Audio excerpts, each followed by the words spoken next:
From expectations to conversations, we offer all the services you would expect. HealthFirst Network provides quality, confidential reproductive health care, education, and nutrition counseling. This month's HealthFirst podcast features Karen Zimmerman, Service Line Manager for WIC. Karen's worked for the WIC program at HealthFirst Network for 32 years. So Karen, who qualifies for the WIC program? The qualifying criteria are pregnant moms, breastfeeding moms, moms who have children under 6 months of age if you're not breastfeeding, and then kids up to the age of 5. In those households where those people reside, the gross income needs to be under 185% of poverty, which in actual dollar terms, let's say you're a mom, a dad, and 2 kids. Your annual income, gross, would need to be roughly under $48,500. Mm-hmm. So if you think about it, if you're making almost $50,000 a year as a family with 2 kids, that's a lot of people today that work in positions where that's what their income is. That number is the thing that makes us different, because we're designed to help those people that make more than would they'd be eligible for other resources. And it's a step-off program too, right? It's not a, you get it, you're here forever. It's we're helping you to attain the next goal. Right. And the other thing that we do that makes us so that it is that step off, once a year, everybody that participates in the program needs to come in and do another appointment where we reevaluate all the eligibility criteria. Roughly every 3 months, we're contacting people to do some follow-up education or another way in a measure on kids to see how everybody's growing. And it's an opportunity for us to provide that additional education for parents with young children. Because as you know, they change rapidly and the problems they present change rapidly.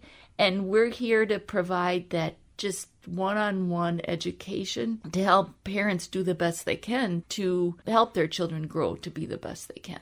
We do a health and a diet assessment because all the counselors, like I said, are dietitians, so that's our focus.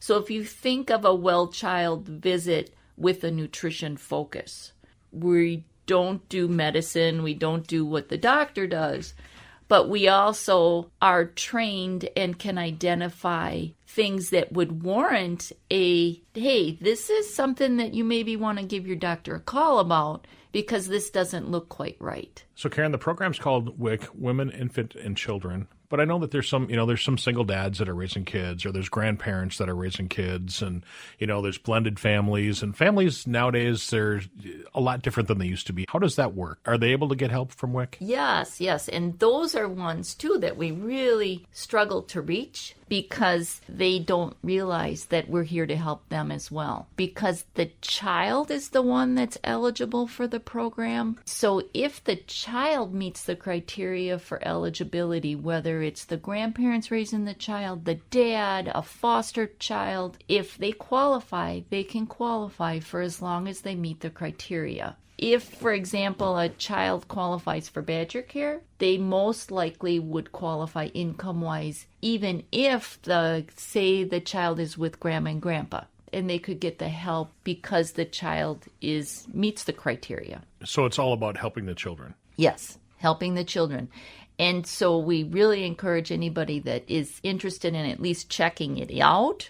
We can screen them over the phone. That's a simple process with a phone call. There's also some online things that people can go to, WIC Mom Strong, where you can just fill in your information. Your information gets passed along to us, and then we give you a phone call and we can have a conversation. There's another website through the state that's called Wisconsin Well Badger, which is a really cool website where people who are looking for some assistance in one type of thing or another, Wisconsin Well Badger, you can do it online or you can call the number that pops up when you're looking for that. Is the process easy? Fairly easy.